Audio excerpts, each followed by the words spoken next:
they disappear often without people seeing how they go or where they go. And there's something very odd about the phenomenon. It feels almost interpersonal. And I don't know if it is, but I will just say it often will feel that way. And that's an interesting dimension of the phenomenon. Right? I can't explain. I thought that it was going to be up there with the speed that it was going. And at that altitude, we were going to have a clear thing going on for multiple minutes. And it just disappeared. 15 and it was just seconds. A few seconds, I guess. Yeah, 15 seconds. How long would you estimate it? 15 seconds. 15 seconds. And I'm thankful that I saw it with my naked eye and the binoculars. But with the binoculars, crystal clear with the sun reflecting off of it. It was not vibrating. It wasn't fuzzy. It was perfect. So you had 50 people there. This is some kind of ESETI event. Yeah. We had our conference up there. Steve Murillo, who a lot of folks listening probably know who Steve is. He's one of the best in our field. I've known him for years as well, and he is a stand-up guy. So I'm glad that he was with you. I'm so thankful. I can't believe that we were sitting there together when this went down. Because I'm jumping up and down, right? I'm yelling at everybody to grab video. Yeah. And when I go back to sit down and get back on the binoculars and to have Steve go, dude, I see it. It's black. It's spinning. It's got a silver thing on it. I see it. I was like, okay, I can relax. Let's get back into this. And then it just disappeared. Gone. Mysteriously. Did anyone else see it depart? Yes. Steve said it just went out of phase. It just disappeared, dissolved. So it didn't zoom off. It just kind of faded away. And see, this is the thing. I didn't see it fade away. I was trying to catch up to it in the binoculars. Yeah. It's Steve and the others that saw it a clear blue sky, clear, not a cloud, nothing. It was all by itself up there. And I originally thought I thought hot air balloon. The second it appeared behind the mountain, I thought hot air balloons. And it only took me about 2 seconds to realize it didn't have that shape, that it was solid, like a beer can, like a spinning beer can. And so I took that off the list immediately. I thought, oh, cool, hot air balloon. Whoa, it is not. It took me that long to just go, yeah. You've had some very interesting sightings. Yeah, this was. You really have had quite a few. I can officially put this at the top of the list, man. This is Holy Grail status. Daytime. I'm happy. Yeah, it was amazing. One day I hope to have something on that level. I've had a couple of interesting sightings though. That's not what drives me. I would like to have a sighting like what you're describing, but for me, the phenomenon is there's so much about it that is absolutely fascinating that it has no problem keeping my interest. But I think it's there are certain people that I have met who just are kind of magnets for this phenomenon, and maybe you're becoming one yourself. I know, right? Maybe. I know. I had one with you. You had one with me on demand, by the way. That was on demand. And yeah, I don't know what it is. I would, if I'm going to venture some kind of guess here, it's the mood. I'm not negative about it. I think there's a certain mood thing, but going back to how we started off the show tonight, how did we get here? I'm more and more inclined to think that there's something in our DNA that is activating, and I'm not in any way being facetious. I'm not playing around when I say this. That something has been triggered, that all of us are starting to ask these fundamental questions that we've had difficulty answering for millennia.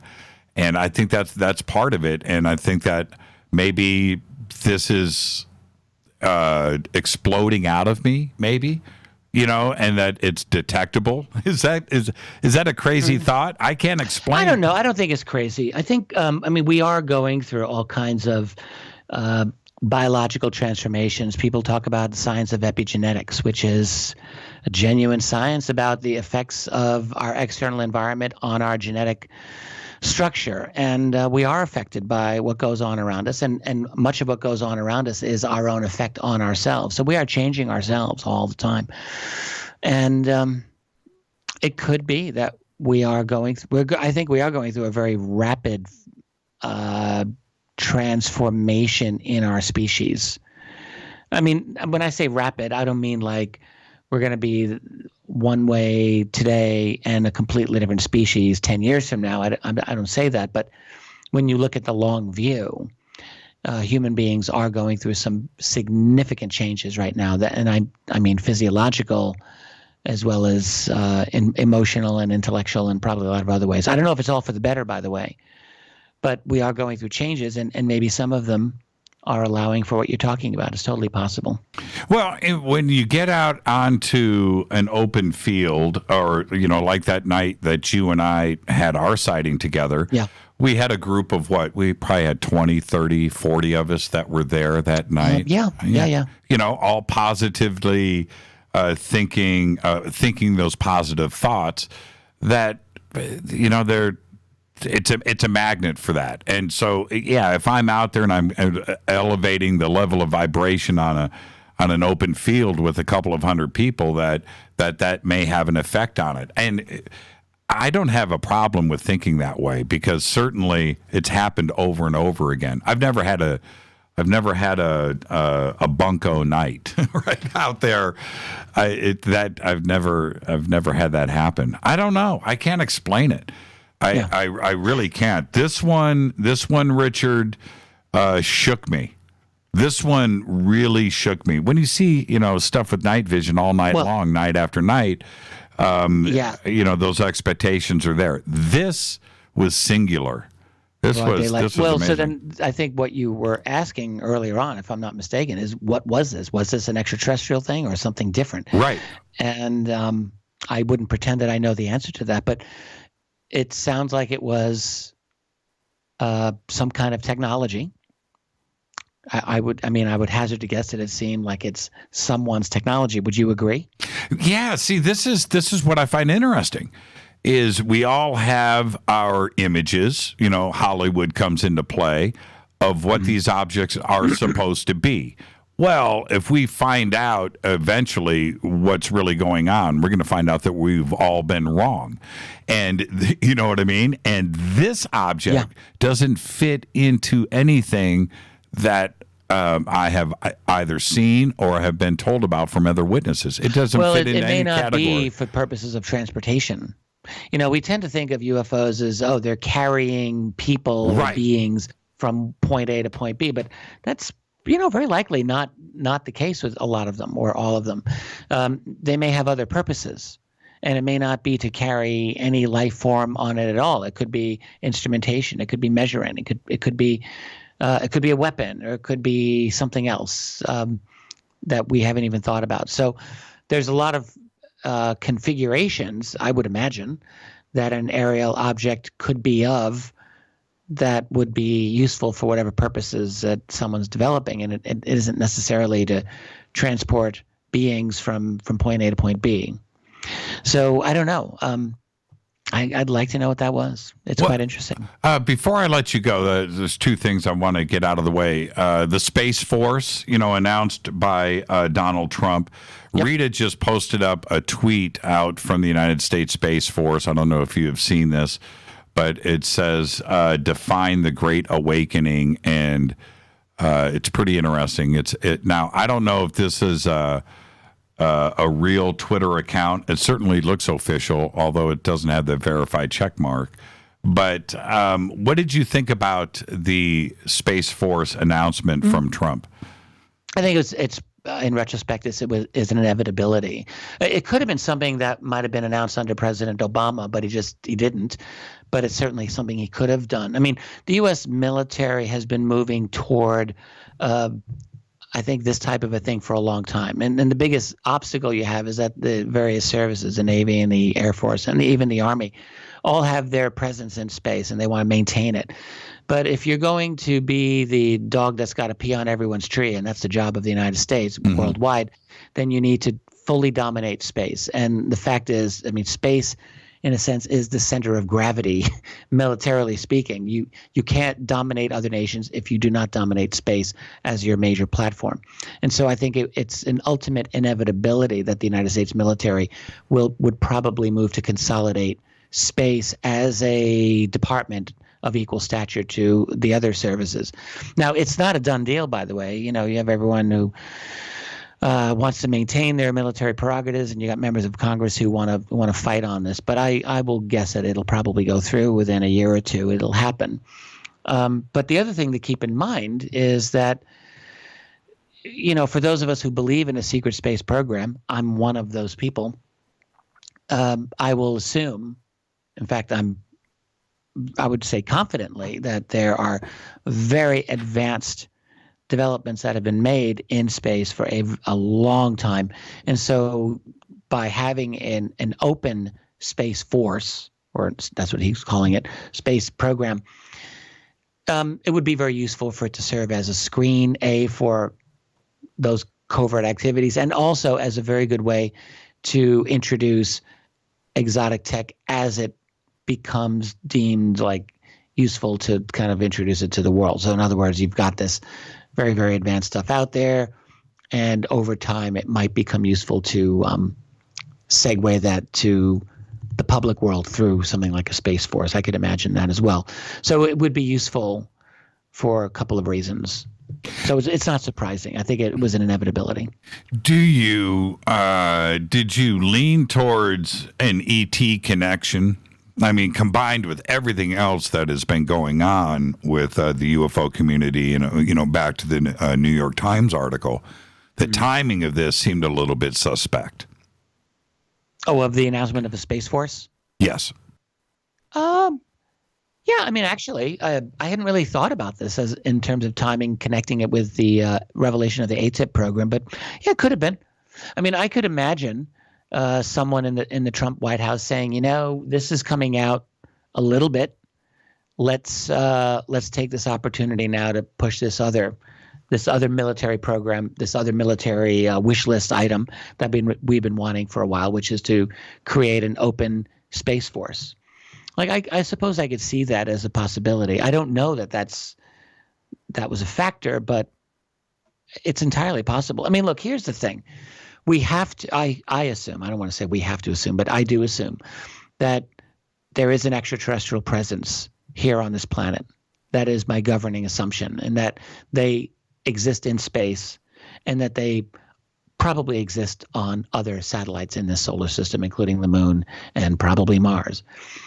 I could see that easily. I mean, look, the ability to go under the ground on those worlds exists.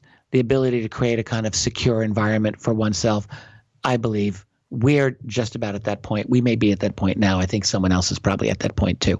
So our national security community, our elements of our space community, my assumption is they know that that's out there. And so this phenomenon is the great, not to be discussed thing. Like never discuss it. Like pretend it doesn't exist. But everyone there knows it exists. So the creation of a space force, I would strongly say, would have a major classified component to it that is explicitly designed to deal with the presence of non-humans in our neighborhood. Got to believe that. And there's another part. It's like the elephant in the room, where the announcement of the Space Force was just the public side of it, that this has been going on for a long time, and now they've cleared the road for any revelations in the future. Well, now we have a Space Force, so now we can talk about this, but it's already been in place for decades.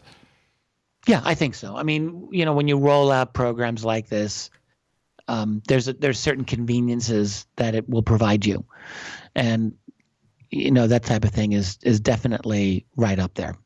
So if something is seen that is highly anomalous, increasingly we're getting to a point in our world where authorities might be able to roll out some kind of quasi-magical form of technology. The only limitation that they're going to have with that is rolling out something that's so incredibly advanced. If they were to do that, then that's a signal to adversaries that, at least adversaries in the minds of the Americans, that this technology exists. And part of the power is not letting someone else know that such and such technology does exist. So, I would love to be a fly on the wall of some of these national security conversations that are relevant to the UFO phenomenon and that deal with the Americans and deal with the Russians, deal with the Chinese. Because you have to know the Russians and Chinese are fully apprised of everything important that's going on vis-a-vis UFOs. They've got to be. So there's this behind-the-scenes infrastructure where all of these sides are aware of this. And I really want to know the answer to the question is, what is the ultimate position that all of these groups are having vis-a-vis each other and vis-a-vis these UFOs? Because that, to me, will take us way farther down the geopolitical rabbit hole than we are right now. I sent you a text in Skype, 2 yes or no questions. Give me a yes and a yes, or a no and a no, or a yes and a no, or a no and a yes. I'm opening it right now so I can look at it. And, yeah, sure. We can go there. So you want to know if I'm still with Gaia TV and do I want to go there? Thank you for asking if I wanted to. Yeah, there you go. Well, the cat's out of the bag now. Listen, I would have no problem talking about any of these subjects whatsoever. So I did a TV show that I wrote and hosted for Gaia about a year ago. It aired on false flags. And I was very glad to do it. I mean, with any TV network, and I want to say this because it was put out there on YouTube and it was really not accurate at all, that someone claimed that I was complaining that Gaia had censored me or had done this or that and had prevented me from saying everything that I wanted to say on false flags. And that's true and not true. I mean, with any kind of network that anyone's going to deal with in the history of all of humankind, you have artists who go head to head with corporations. That's like, so tell me something I don't know. Right. So, but no, I mean, overall, I will say that Gaia allowed me full scope to say what I wanted to say on false flags. My primary message for that got out. Now, am I still with them? Well, I haven't done any work with them since that aired. Would I work with them again? Absolutely, I would. If the opportunity were the right one, if the subject matter were appropriate for what I want to explore, I had absolutely no problem working with them. I mean, I laugh when I hear people talk about Luciferian connections to Gaia. I'm like, are you kidding me? Seriously.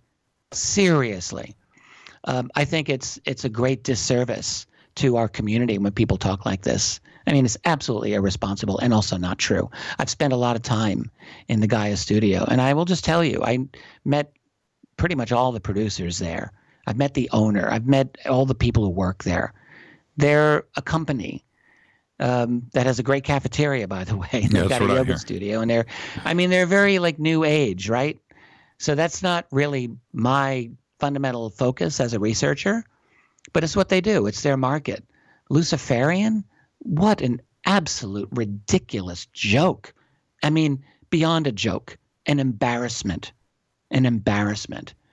So I've just, I'm just almost astonished, honestly, Jimmy, when I hear certain people talking like this. I'm like, where do you get off saying that? Where's your evidence? Electronics in the walls. Like, seriously? Right, and you know what I'm talking about. Right. You know what I'm talking about. I do. And that's just sheer ravings. And that's all that it is.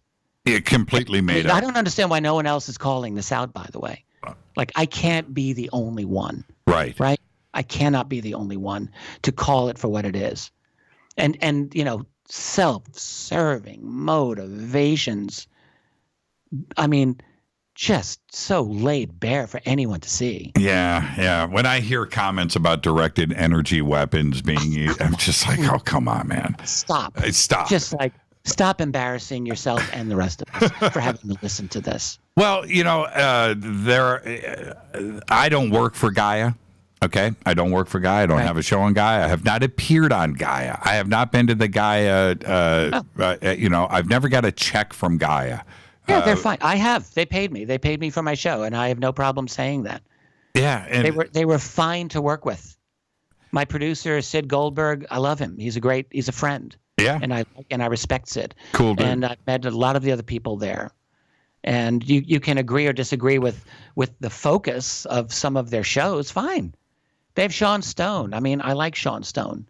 He does good work. They've had other good people there. Yeah, absolutely. Linda. And if you don't like a show that's on there, it's like any network. Like if you don't like a show that's on Netflix, do you therefore say Netflix sucks? Yeah. I mean, how ridiculous. Right. You just watch a different show. Well, when I look at the talent that is over there, I'm not going to go down the list of names, but I certainly have a relationship with all of the talent over at Gaia. That goes without saying. I have not had one person at Gaia go, dude, man, you won't believe what we did last night. We did this Luciferian ceremony in the parking lot. I'll just say this. And maybe they'll, after hearing this, they'll be like, oh, well, I can't have Dolan back anymore. But if they've had shows on there that I think were just really, I mean, I'm not going to go down into specifics, but they've had shows on there that I have taken very strong exception to. Sure. And you know this, and probably anyone who can read between the lines knows this. But so what? Like, that's their right. They have a right to put out what they want, and others have a right to say, I call BS on that, or whatever they want to say. Yes. But Luciferian? Sorry. No. Go to the back of the line. No one wants to hear you. I mean, seriously, like, that's just an embarrassment. And yeah. So, okay. We're almost at the point, like, where our community, it's like our whole society, like, you can just see it unravel right before your eyes. It's happening, man. And I don't mean to be down on this, but it is unraveling. We have a society that is tearing itself apart between the so-called left and the so-called right, and they're just demonizing each other. And it's almost like a new version of the Salem witch trial. So-and-so said this 10 years ago. They're evil. Get rid of them. So-and-so is a fascist. They're a white supremacist. They're horrible. Like, accusations are flying everywhere without evidence, in many cases anyway, right? Right. And we see it in our own community, where it's almost like a new version of a Salem witch trial. Like, you see these people, they want it to happen. They want to just rip us to pieces with unfounded accusations. And I'm just saying, stop. Stop it right now. You want to accuse someone of something, then you provide evidence. Like, do it the right way. Do it the way responsible adults should do it.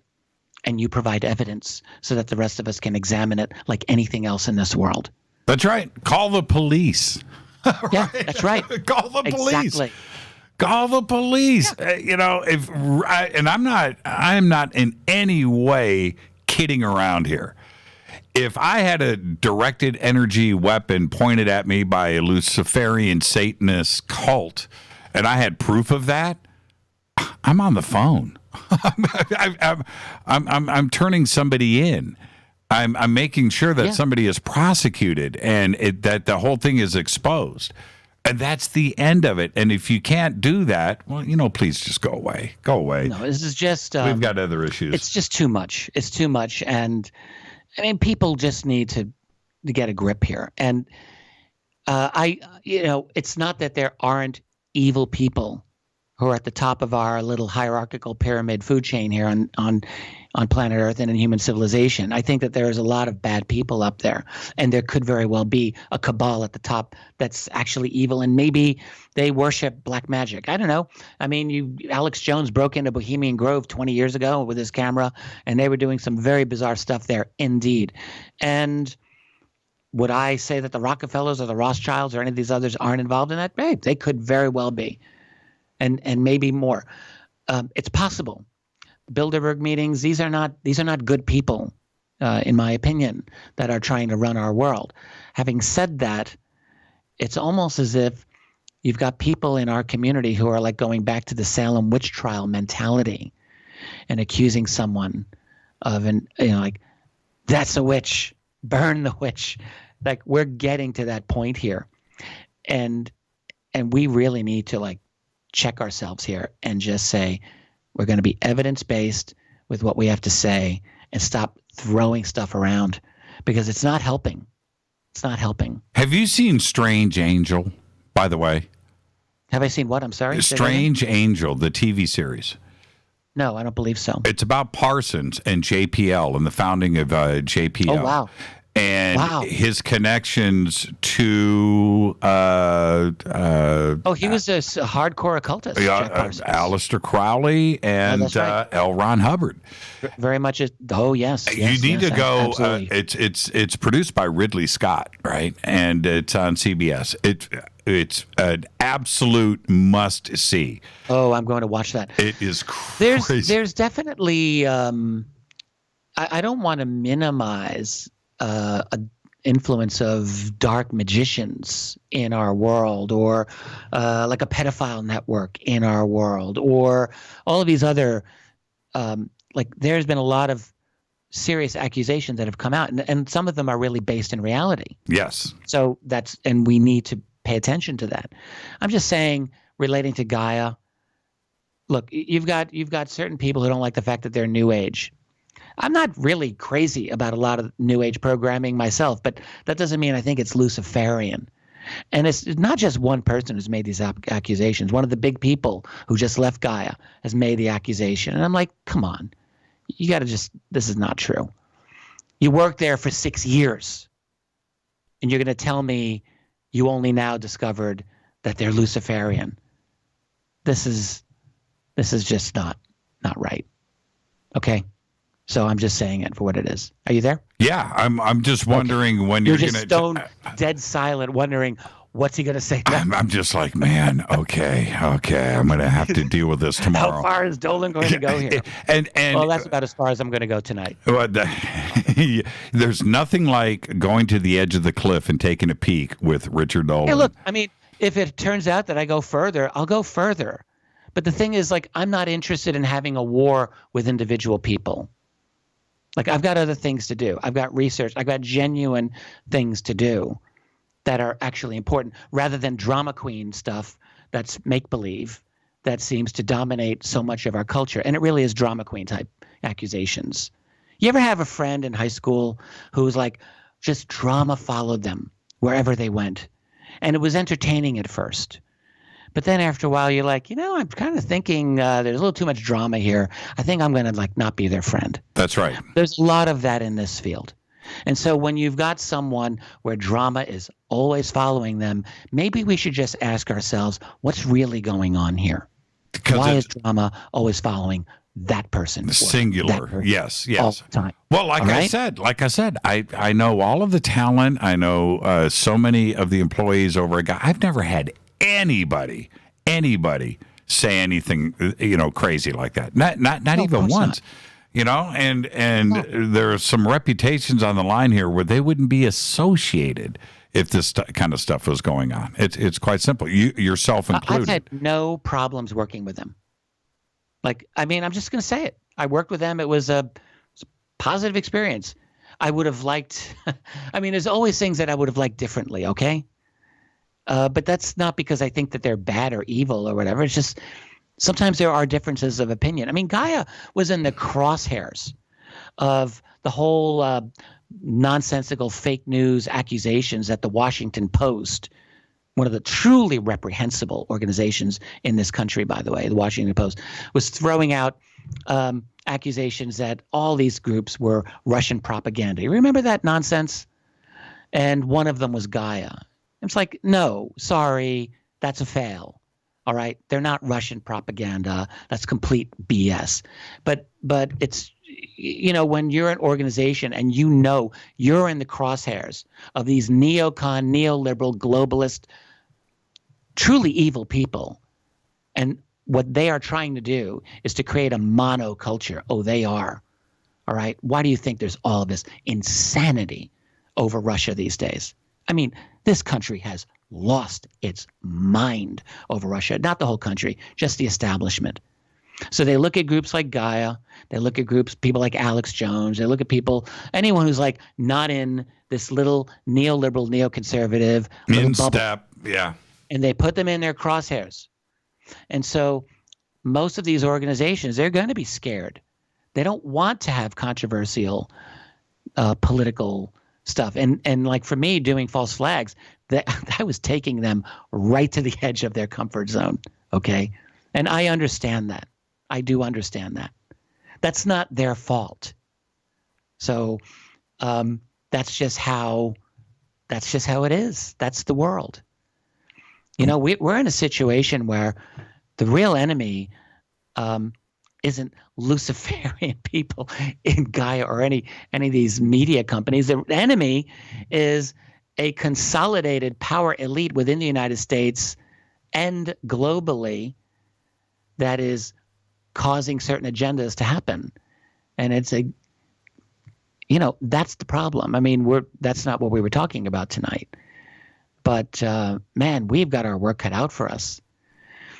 And it's not all like, oh, is it, the Democrats or the Republicans? Please, can we stop having that conversation? Is it like, if we only elect a Democrat, then things will be better. Or if we only elect a different Republican, or if, whatever. Like, that's never going to solve the problem. We have a broken two-party system, and it's broken because you have a very small, powerful financial elite that's running it. They are right now attempting to consolidate all global media, and they're doing it. They don't think they're not. They are making strides, and they are increasingly going to push independent people like ourselves to every extent possible over to those fringes more and more and more, and they're going to deplatform more and more people, more and more organizations on the left and on the right. And we're seeing it happen right now. And so that's the enemy. Those are the people that we have to watch out for. Those people who would limit our ability to have open, honest conversations with each other. And by the way, to have the right to offend other people too, because that's a very important right to freedom of speech, is the right to offend. That's right. If you don't have that right, then you've lost freedom of speech. So those are the things I'm worried about. And with Gaia, I'm glad you asked, and I'm glad you gave me the opportunity to talk a little bit about this. And I'm not on their payroll. I'm not working for them. I did do a show there. I'm glad I did a show there, and I would do another one again under the right opportunity and only under the right opportunity. But sure, I would consider it. You know what? No problem with them. I want to go back and comment on what you just said, because not only are they consolidating our news sources and the outlets for providing said news, which today is more about opinions. We don't get headlines anymore. We get opinions. It is truly fake news, and it's unfortunate news. that the word fake news has become so politicized. But again, I mentioned Operation Mockingbird much earlier in this program. That's literal fake news created by CIA for decades, and it hasn't stopped. Anyway, go on.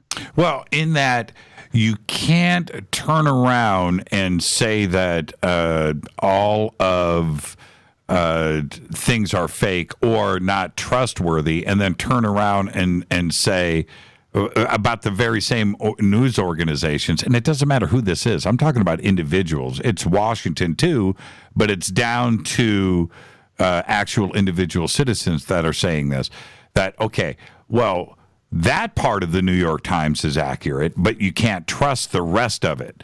Or that part of Fox, or that part of CNN, this part of BBC. No. Well, that's not how it works. That's I know, not the way exactly. To look at it. But that is now become the norm, and somehow the way it has always been. So the New York Times will do a story. Let's say they want to do a story on some local person in who has an interesting biography in some city in the United States. Like I can assume, like, I'll read the New York Times and I will assume that that's accurate. Mm-hmm. Like that's accurate. Mm-hmm. If the New York Times is reporting on how the New York Mets did last night, I'm going to assume that's accurate. If they're reporting on a whole array of things that really are not of critical importance, I will assume that that's accurate. If they are reporting on weapons of mass destruction in Iraq, I know that's a lie. And I know that was a lie. If they're reporting on UFOs, I know that won't be accurate. If they're reporting on – because really what you do, when you read the New York Times, their whole national security, all their coverage, just feel like it's written for 6-year-olds. Like in other words, the United States promotes democracy. I just read this in the New York Times yesterday, one of their articles, all about the United States promoting democracy. I'm like, are you kidding me? Seriously, the New York Times is foisting this fantasy on people to this day.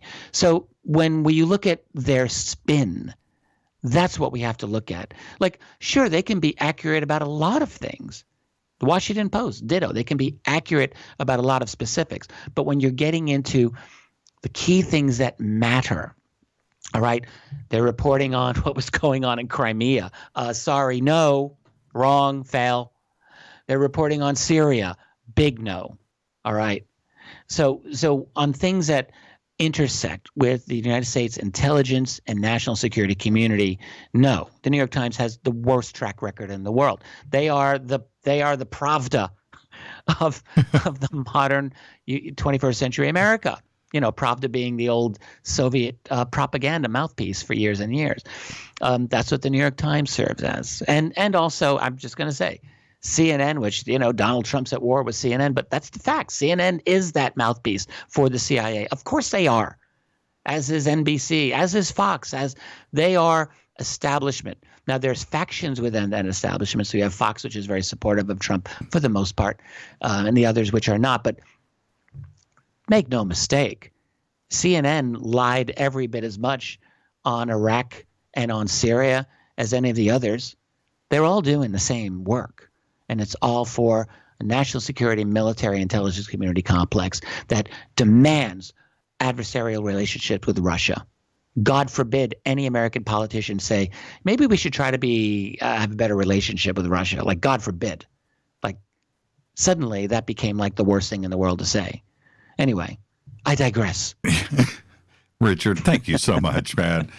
Thank you so much. Now, I'm not going to ask you when the book is coming out because when the book does come out, you'll be on this program and we will announce it then. Well, thank you. You're talking about my false flag book, and you were very gracious in waiting this long to ask, so I appreciate that. I've got a lot of things in the fire, and I've got a lot of projects I'm working on. The false flag book is very important to me, and I have not forgotten about it, and I'm very much looking forward to getting that done and getting that out. Thank you so much, my friend. Give my best to Tracy. Enjoy the rest of your morning now out there in New York, and we'll speak soon. Thank you so much. It was my pleasure. Thank you, Jimmy. Richard Bleepin Dolan. And I went through a commercial break. I'm going to air that now. I got to pay the bills. So I'm going to do that. RichardDolanPress.com. All of the authors, all of the research, all of the knowledge is right there. And, of course, he's got his Richard Dolan show right here on KGRA. With that, I'm going to take a quick break. I'll come back and say goodnight. Thank you so much, Richard. Amazing conversation. I'll be right back.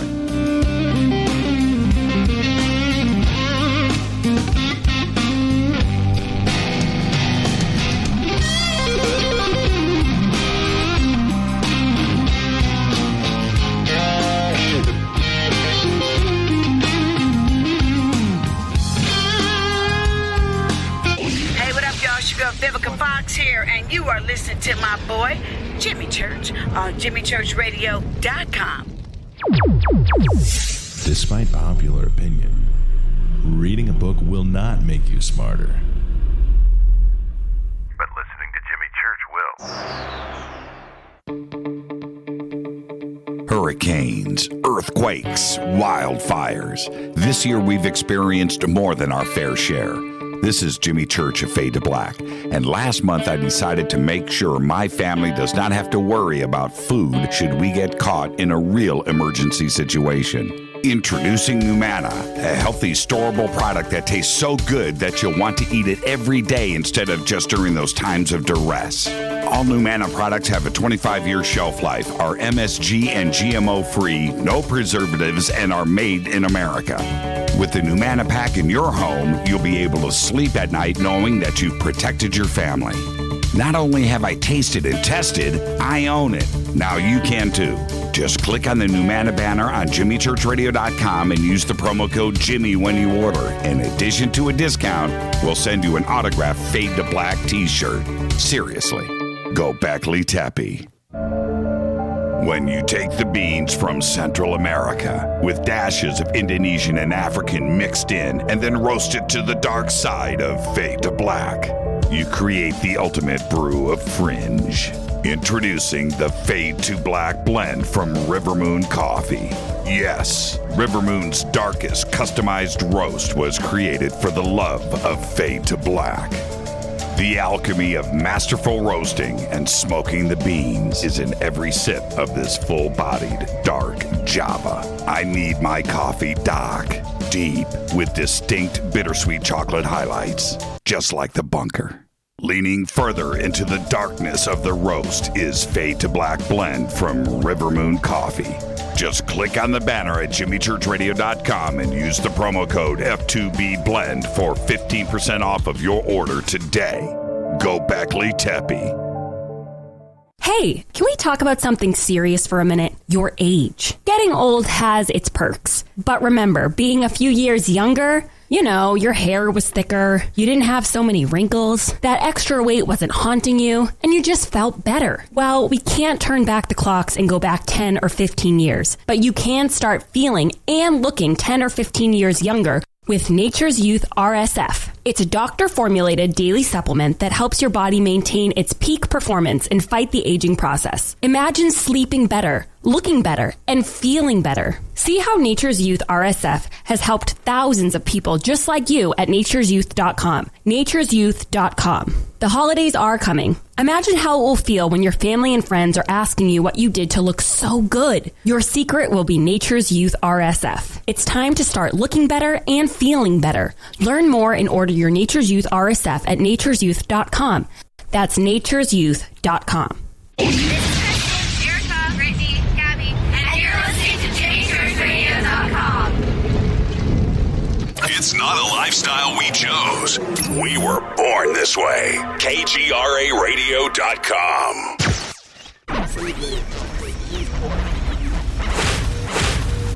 This is KJCR at JimmyChurchRadio.com.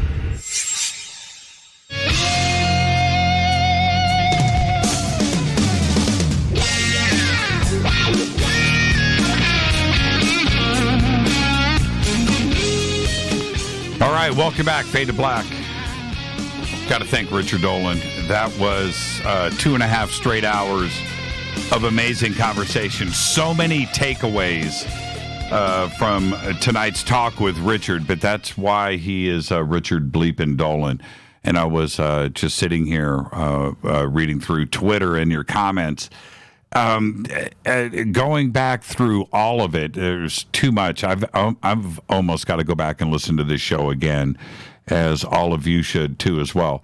But going back to the beginning of the show where we were talking about the universe and how we got here in those conversations, and the possibility, you know, getting into the ETH and the ET hypothesis, the extraterrestrial hypothesis, and how that needs to be updated and modified. And I couldn't agree with him more on all of his points on that. And I think we should sit back and take a look at that and possibly rewrite it, whether we do it here on this show and come up with some ideas collectively as a community. But we need to go back and revisit that. And then the other possibilities of what is actually visiting us here daily. I mean, right now, as I'm speaking to you, there is stuff going on up there in the skies right now. And I don't know why things tend to be localized. Richard brought that up, that, you know, it's a possibility I could be a magnet. I don't know what's going on there. But to have these things localized at certain moments, I find it very, very fascinating. I don't know what's going on with that. And then we had that daytime sighting up there at ESETI. I can't explain what I saw. I'm just glad that we had witnesses. I do have one image that was sent to me of that moment, and there it is. It's there, and it's very clear. I'll get the permission to share this image that was sent to me, and I'll get it out there. But I don't know. You know, I don't know what is visiting us. I really don't. Next, his comments on Gaia, I think he was very clear on that. Gaia is here to stay. They're not going to go anywhere. It's just like any network. Going through some issues. Well, yeah. Well, it's just a company like any other company. I couldn't agree with him more. But there you go. Wow, what a conversation tonight. Tomorrow night is open lines all night long. It is another Fader night. And John Rappaport's going to be here with his No More Fake Newsroom Live, followed by open lines all night long. So I'll see everybody tomorrow night right here on Fade to Black. And with that, that wraps another unbelievable broadcast of Fade to Black. Fade to Black's executive producers Rita Camarion. Show is produced by Hilton J. Palm, Renee, Dennis, and Bob. Announcers are Steve Harder, Gene Vito, and Mark D. Kovar. Webmaster Drew the Geek. Music Doug Aldrich. Intro Spaceboy. SpaceboyMusic.com. Fade to Black is produced by KJCR for the Game Changer Network, and syndication is KGRA The Planet. This broadcast owned and copyrighted 2018 by Fade to Black and the Game Changer Network. It cannot be rebroadcast, downloaded, copied, or used anywhere in the known universe without written permission from Fade to Black or the Game Changer Network. Until tomorrow night, Fader night. I'm your host, Jimmy Church. Follow me on Twitter at JChurchRadio. I want everybody to be safe. Go back, Lee Chappie.